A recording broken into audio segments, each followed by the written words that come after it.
Hello and welcome to episode 5 of the PUBCAST. I'm Dan Mounser, this is Greg Mitchell, and today we're going to be talking about the demise of Sabri Lamouchi and also the appointment of Chris Hughton.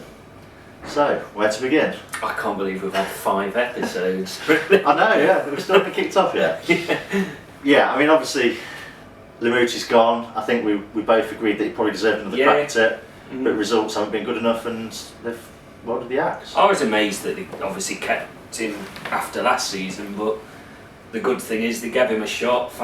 Most of the fans wanted him to be given the shot. It didn't work for whatever reason, on or off the pitch, mainly on by the looks of it. The way the players just weren't playing for him, and it was sad, but 13 new players or however many that they got in for him, it was never going to be a sudden start. So I mean, it's the results business, isn't it, at the end of the day, and what was it, 11 matches without a win, 8 of those losses. You can see why the change was made. Yeah, and it was after the highs of Leeds, it was the amount of losses after it. It was just, it couldn't continue, and the perfect time to make the change was international break. The new guy's got 2 weeks now.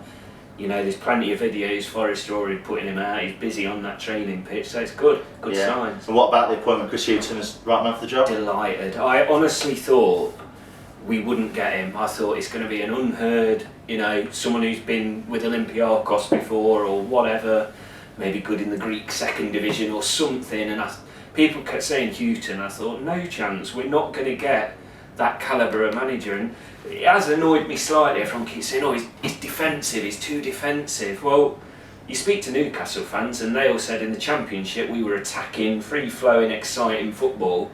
He realised we didn't have the squad in the Premier League, so he had to sit back and be defensive. Luckily for him now, we seem to have a very defensive squad, so we'll see which way he goes with it. But yeah, I'm delighted we've got him. Yeah, and is there anything to read into as well that he's been appointed as manager, not head coach? Yeah, I didn't notice that straight off. He's a seasoned manager and he's 62 years old. He's been at plenty of good clubs and got results at every club. He's not suddenly going to go, oh yeah, I'll just be a coach for you, you tell me what I'm doing, this, that, the other. The only reason he's there is because he believes he can take them up, not he can be managed and just coached a few players. So yeah, I think there is. And we're very lucky this week because we're going to be joined on the sofa by Forest legend Nigel Jemson. Hi Nigel, thanks for joining us. No problem at all, good to be here. I suppose the first thing we need to cover really, Lamouchi gone, right decision? I think so, yes. As much as I've got a lot of respect for the fella, and I think he was well liked, not just with the supporters but the players as well. It just wasn't happening for him this season, and after what happened towards the end of the season and failing at the last hurdle, he had to get off to a great start this season. For people to try and forget that if they can, and it's just not happened for them. I watched a couple of games obviously on the TV and stuff, and they were struggling a little bit. So we could see it happening, and it was. I think it was a right time, especially with the international break coming up. So it gives the new manager time to work on the players and put his ideas across. And I think it's a fantastic appointment. And I think, given you're an ex-player yourself, do you think it's purely just a confidence thing and a bit of a hangover from last season, and just not being able to get going again? Is that why the form's been so poor? I don't know really. I mean, obviously the Championship is very hard. It's a hard league anyway. I think most teams can beat each other, but they're professional people, aren't they? They've had the break. They've got to recharge their batteries. Okay. I mean, the world we're living in at the moment is a strange place anyway. You don't know what's happening from one day to another. So, but the players are just going to be as focused as they can to get on with the job in hand, and they take the information on board from the manager. They've got to go out there, but once you cross the white line, they've got to take responsibility themselves. And I'm not saying they're not giving 100%, but we've got a big squad at Nottingham Forest. It's very hard to keep everyone happy, and I'm not saying they did, far from it. But if you've got a few people in the dressing room or in the football club that aren't happy and make a few noises, it's hard to get it back again. He put his heart and soul in it, I'm sure he did, and had a lot of respect. But I think it was the right decision in the end, and a brave decision. Another manager on board again. Obviously, publicity around the manager we've had recently, but with Chris Hughton coming in, I think it was the right person, right time. And why do you think he's the right man for the job? Obviously, he's got a cracking CV, hasn't he? Well, I mean, he speaks for himself, doesn't he? You know, the job he's done at Brighton and in Newcastle. Well, and where he's been, really, he's well regarded in the footballing world. You know, I'm not going to say surprised to come here because it's a fantastic club, everyone knows that, and you know, he should be honoured to be here. But I just think that he's got the right credentials to take this club where we want to go, and we keep saying that year in year out. And you know, we've not got off to the best start, but you know, there's 42 games left yet, I think. So you know, it's good. A lot of points to play for. Plenty of time to get on the league, and you know, we've got a small game coming up as well that it'd be great to get the fans on his side, won't it? Indeed, yeah. And I suppose he has to hit the ground running, similar to like Limucci this season that just didn't happen. I imagine he's got to do exactly the same to get fans on board straight away as well. Well, I don't know about that because there's no fans at the football at the moment. Oh, yeah, that's true. It's not as if he's going to be heckled on the first game, is he? But no, I mean, they've got an international break now, so they haven't got a game for a few days anyway. So it's the right time to bring him in. He can put his own ideas on the training ground. You know, he can get familiar with the place. The place can be familiar with him. Yeah, I just think they've done the right thing, Nottingham Forest, and but you know, we'll have to wait to see and how things go. And you mentioned there about no fans being in the ground at the moment, but you actually got to see a game, didn't you, behind closed doors, courtesy of the chairman? Yeah, I was very fortunate. The chairman asked me if I wanted to go down and be his guest. So yeah, I normally work down there on match day, so it was a bit strange going down to the ground and not doing that and being quite empty. But it was under strict guidelines, and obviously they did everything that the government have asked them to do. But yeah, I couldn't go into the ground until 20 minutes before kick-off, and even then, a mask had to be worn at all times. You didn't have to shower before you went into the ground? No, nothing like that, thank goodness. But yeah, put a mask on, and literally, you know, there's a packet of sandwiches and crisps that's obviously been brought in from elsewhere. But went up there, watched the game, all again, social distancing. You know, you can hear the players shout, and that was quite strange really, because obviously when the fans are there you don't really hear them talking, and there is quite a few people out there talking. Yeah, it was great to be there because I didn't think I'd get the opportunity to go and watch them again. But very, very weird. It was like going back to the old days when you're a young lad, you're playing in the FAU Cup and there's one man and his dog there. But it's the only way forward to get these games going, and you know, the country need football. Yeah. You know, everyone can breed it.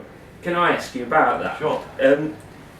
With the new manager syndrome, which usually, hopefully, kicks off, a new manager gets there, do you think part of that comes from the excitement of a crowd as well? And do you think not having a crowd at Forest at the minute could really affect us in a negative way by not having that? I'll never forget like Stuart Pearce walking out, or whenever we get a new manager there's that buzz and excitement around the ground. So I worry that we're not going to get that.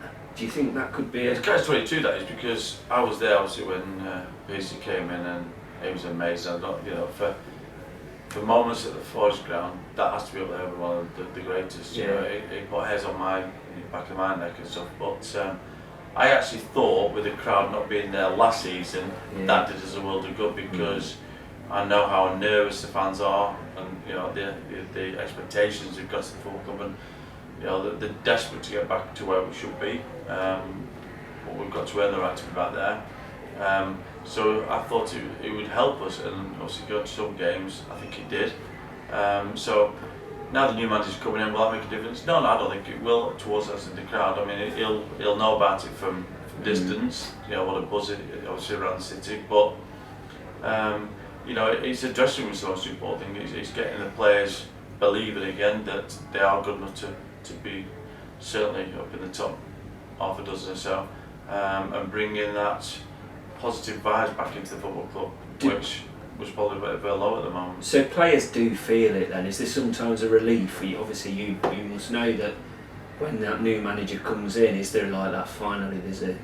Well, I think everyone quite got on with Sabri and stuff. Yeah, he does. So he was a likeable manager. So I think deep down the players will be quite upset that he's gone, and maybe there might be a bit of guilt there that they could have done more than what they did. I don't know. But they're going to get on with it, you know. It's like when you get a new transfer, you know, a new player comes in, it gives everyone a buzz. You know, you have to freshen things up sometimes, and you know, like I said, that what happened on the last game of last season is still playing on people's minds, and the gaffer had to get out of the blocks early doors, and we didn't do that, and you know, so last 10 games, I mean, obviously the last 5-6 games of the season wasn't good, and then to add now that the 4 we've started this season, you know, it had to be done. I know you mentioned earlier about it being brave to sack him. It was also brave to give him that chance, and obviously it didn't. Well, we believed in him. We believed in the manager, and you know, I was definitely one for saying, look, you know, let's try and put that to bed a little bit and learn from it, and won that year up, you know, 1 year on from it, and get off to a good start, and things will look a bit brighter. You know, I mean, you look at the last games of the season, and if I'm being perfectly honest, could I see it get promoted? No, I couldn't really, if I'm honest. You know, so it's a fine line. If we'd got into the playoffs and got knocked out of the first round, will people have been happy? Probably, because we got in the playoffs. But it doesn't mean anything, does it? You know, you get knocked out, you're not getting promoted. So, yeah, it's just sad for the team, you know, being up there for most of the season and not getting over that last hurdle. And Greg and I mentioned earlier about Chris Hughton coming in as a manager rather than a head coach, which has been announced on the website. How do you see that playing out? I mean, is that sort of a shift change in the way they're going to do things, perhaps in terms of recruitment? I'm still scratching my head. What's the difference between a head coach and manager? I've got no idea. Yeah, I mean, the way it kind of works at Forest, according to all the stats and stuff, is you've got a sporting director there, you know, you've got all these chief scouts, the head coach basically picks the team, and the other players are brought in for them to pick, whereas I think if you're a manager, I think you probably get a bit more say in terms of who's brought in and that sort of thing. That's just what I read into it, but I mean, I might be wrong. The manager's the manager, he's in charge of the football club, you know, and exactly. But I know things have changed, you've got sports scientists and all this stuff, so yeah, I mean, I think it's important as a manager, you know, you should say who you want in as players. You know, these sporting directors and everything else. Director of football, yeah. Football. I mean, they're all there, aren't they? I mean, that's the way forward in the Premier League, I think, you know, to a certain degree, but I don't know. I mean, for me, nowadays, you've got that many people in the backroom staff. I think as a manager, yes, you pick the team because that's the one you think is going to get you the result, but it's man managing players, getting the best out of them. You know, you've got your coaches you can coach on the training ground and tell you what to do and stuff like that. You'll get managers that are hands-on and want to do the training, but most of the time you look at Mourinho or people like him, he stands on the touchline and you know, he knows what's going on. You know, he didn't have Brian Clough taking training, he just stood there with his dog and stuff, so yeah, everyone's different, everyone has his ways, and Chris will have his ways of how he wants to manage and stuff like that, and you know, I think it's very hard to do everything, and he'll have his own people that he's going to bring in. But he's man managing players, everyone's different, everyone, you know, needs to kick up the backside, someone needs some praise, you know, but what they need now is a lot of positivity in the group, and you know, we start again now. Absolutely, and we'll be talking a bit more about Brian Clough later on with Nigel when we talk about his career, and we'll also be hearing what you've had to say about the dismissal of Sabri Lamouchi. Hi there, Shane Kennedy here from the Munster branch. Just like to welcome Chris Hughton to Nottingham Forest, an Irish legend. It's always nice to see the boys in green involved in Nottingham Forest. And feel a little bit sorry for Sabri Lamouchi, I must admit. But he's negative tactics kind of outdone him in the end. That's when you're winning it's fine, but when you're losing it's never going to last that long. So wish Sabri all the best. It's unusual actually for a manager to leave with such goodwill, so I hope it works out for him somewhere else. And welcome Chris Hughton to Nottingham Forest, who absolutely has a proven track record in the Championship. Most important thing is he's let do his job. Really happy with the appointment of Chris Hughton for Forest. Should have been done a few years back, I think, when we were mucking around with Montagnier and even Karanka. You know, I think Chris would have been the right man for the job. Knows his football, knows the league, knows Championship footballers. You know what I mean? It's and you know he does does what he sets out to do. And the other thing I like about him is, he's never really forgot his working class roots. He's staunch, so, he's never forgot his socialist values. And he brings that into the workplace with him as well. So it's great to see him here. I think he's a good fit for Forest. And come on, you Reds. So Lamouchi's gone.